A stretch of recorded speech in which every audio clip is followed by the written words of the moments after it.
Fala aí pessoal, tudo bem com vocês? Passando aqui para trocar uma ideia sobre um assunto bem importante, na verdade um assunto urgente, um assunto preocupante. Hoje, dia 28 de julho de 2022, nós atingimos o dia de sobrecarga da Terra. O que é esse dia de sobrecarga?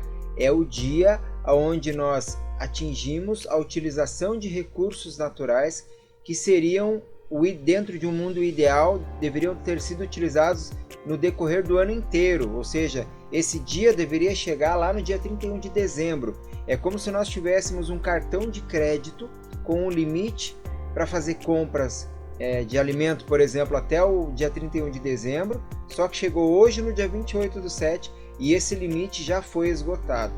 E a gente sabe que quando se fala em mudanças climáticas, recursos naturais, muitas pessoas já fecham o ouvido para esse assunto. Talvez tu seja uma dessas pessoas que já esteja pensando em sair do vídeo, porque acha que aquele papo de eco chato, aquele papo de hippie, aquele papo de pessoas alternativas, é um assunto chato realmente. Todo o assunto que envolve mudança de comportamento, mudança de atitudes pessoais, atitudes diárias, talvez abrir mão de alguns confortos que já sejam convenientes, que eu já esteja acostumado, seja um assunto um pouco chato, mas é por não querer falar ou prestar atenção nesses assuntos que o mundo está do jeito que está. Então, eu venho aqui falar sobre sustentabilidade. O que é sustentabilidade? É criar meios de suprir as necessidades do presente sem comprometer as necessidades das futuras gerações. Isso é sustentabilidade. Para fazer isso, nós precisamos adotar um estilo de vida saudável. E aqui em casa nós já estamos vindo há um bom tempo mudando o nosso estilo de vida para um estilo de vida cada vez mais sustentável. Acho que eu falei até saudável na outra frase, mas é um estilo de vida sustentável. E aí eu vou pontuar com vocês algumas dicas, são 4 dicas aqui, bem básicas e bem simples, para que qualquer pessoa consiga colocar em prática um estilo de vida mais sustentável. E o primeiro deles é reutilize. Dê preferência para reutilizar algumas coisas. Por exemplo, roupa. Ao invés de eu trocar de roupa toda hora, primeiro ponto é aquele fast fashion, né? Lançou uma roupa, lançou um modelo de roupa, eu preciso comprar. E muitas vezes não precisa. Então, desacelera a frequência com que tu compra roupas, e quando for comprar, dá preferência por comprar em brechós, dá preferência por reutilizar roupas boas, roupas que estejam inteiras, porém que já foram utilizados alguns recursos naturais ali, e não tem porquê a gente gerar uma demanda maior ainda, uma demanda insana por produzir mais roupas. Vocês sabiam? Tenho certeza que a maior parte não sabia. Existe um termo chamado pegada hídrica, ou seja, a quantidade de água que é utilizada para produzir algum produto, determinado produto. Uma calça jeans, por exemplo, utiliza 10.000 litros de água para ser produzida. Um par de sapatos femininos utiliza 8.000 litros de água para ser confeccionado. Uma camiseta comum de manga curta de algodão são utilizados 2.700 litros de água. Para produzir 1 kg de algodão branquinho ali, fofinho, aquelas bolinhas de algodão ali, 1 kg de algodão, são necessários 10.000 litros de água. Então é muito recurso natural sendo utilizado em cada peça de roupa. É por isso que é ideal dar preferência por reutilizar as roupas. Cuidar bem das roupas que tu tem. Não estou dizendo que não, então quer dizer que não vai se comprar roupa nova mais. Quando tu for compra aquela roupa, aquela peça de roupa, mas utiliza por muito tempo. Por muito tempo, tá? Outra dica bem importante de reutilização não é só na questão da roupa, mas reutiliza também móveis.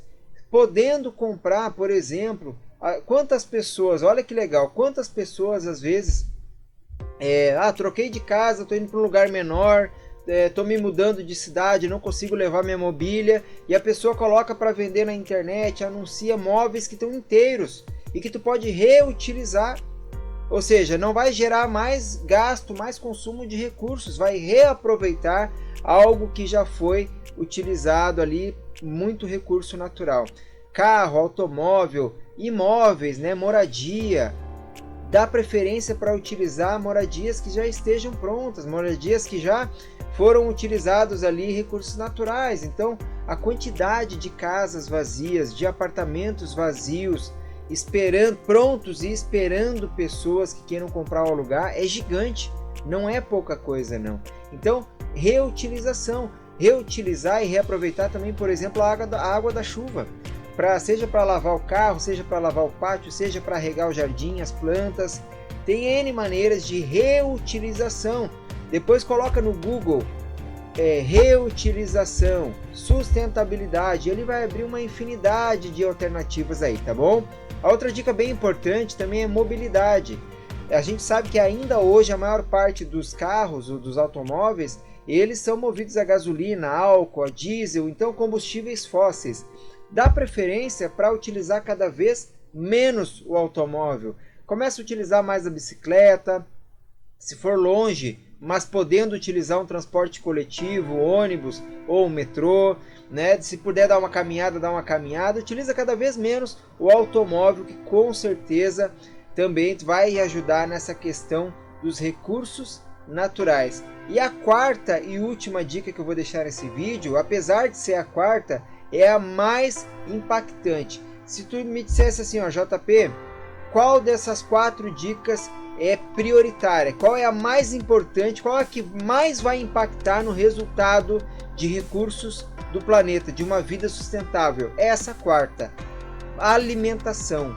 Mude a tua alimentação para uma alimentação natural, uma alimentação mais vegetalizada o possível. Por que isso? Porque lembra que para produzir algum alimento é utilizado também uma quantidade grande de recursos naturais, como água, como cereais, enfim. Então vamos dar um exemplo aqui, tá? Eu anotei aqui até no papel para não esquecer, porque são vários dados, só para trazer para a tua consciência o quanto que tem de recurso natural em cada prato que tu come. Então, por exemplo, para um hambúrguer são utilizados 2.400 litros de água. Para 1 kg de carne são utilizados 17.000 litros de água para 1 kg de carne. Para 1 kg de carne de boi, né? 1 kg de carne de galinha são utilizados 3.700 litros de água limpa. Para 1 kg de queijo são utilizados 5.280 litros de água. Para produzir 1 kg de manteiga são 18.000 litros de água. Para produzir 1 litro de leite, no total da utilização, são quase 1.000 litros de água para 1 litro de leite. É absurdo. Para 1 copo de cerveja, sabe aquela cervejinha que tu toma de vez em quando? Um copinho de 250 ml são utilizados 75 litros de água limpa. Para uma tacinha, um cálice de vinho, não é uma tacinha, um cálice de vinho, são utilizados 120 litros de água. E aí, algumas pessoas pensam nesse momento assim, para um ovo são 196 litros de água. Claro, para o ovo, nesses quase 200 litros de água, tem água potável, tem água verde também, tem água cinza que chama, né? Mas é bastante água também. Então, assim, muitas pessoas nesse momento pensam assim, tá ruim, mas não é tanto assim. Não vai fazer tanta diferença, né? Mas faz total diferença. E no quesito alimentação, quando eu falo que não estou falando só da carne, mas é a que mais impacta, né? Porque para colocar o gado ali para pastar, para poder dar conta de alimentar a quantidade de gado que é utilizada na alimentação, por exemplo, do mundo, do Brasil, muito de terra arável, muito de terra fértil, de terra de plantio, é utilizada para monocultura, para plantar soja, para o gado poder se alimentar, e aí esse gado virar alimento das pessoas. Então é um atravessador, é um intermediário que não seria necessário. E para te ter uma ideia, mais de 90%, último dado agora, mais de 90% do desmatamento, por exemplo, da Amazônia, ele vem em decorrência do consumo de carne, do consumo de gado. Então, quando alguém te perguntar, sabe quanto custa 1 kg de carne? Eu sei que tu vai pensar assim, pá, tá caro. cada vez está aumentando mais, mas tu nem sabe o custo de 1 quilo de carne, porque o custo real de 1 quilo de carne, por exemplo, são 10 mil metros quadrados de floresta devastada, desmatada, para poder produzir 1 quilo de carne. Para produzir 1 quilo de carne, também o custo são 20 dias de utilização de uma lâmpada de 100 watts, por exemplo. Olha o custo de 1 quilo de carne. São utilizados ali 17 mil litros de água. Outro número importante, o custo de 1 quilo de carne são 250 quilômetros de efeito estufa produzidos por um carro. Então, tem pessoas que falam assim, ó, mas ele está falando para levar uma vida sustentável, mas ele usa carro. Eu uso carro sempre que necessário, estou procurando reduzir cada vez mais, mas porém, também eu não como carne, já há mais de ano. Não entra carne na minha casa. Então, o quanto de sustentabilidade tem em pequenas decisões. E não estou colocando nessa balança, nesse custo aqui, não está sendo colocado ali a questão da vida dos animais, a questão ética, da consideração moral. Não estou colocando aqui nessa decisão a questão da tua saúde, que é prejudicada com esse consumo da carne, mas o nosso foco aqui é sustentabilidade. De uma coisa a gente tem certeza, e eu acredito que tu vai chegar nessa conclusão. Hoje em dia, em pleno 2022, não dá mais para virar o rosto, não dá mais para fazer de conta que a crise global está aí.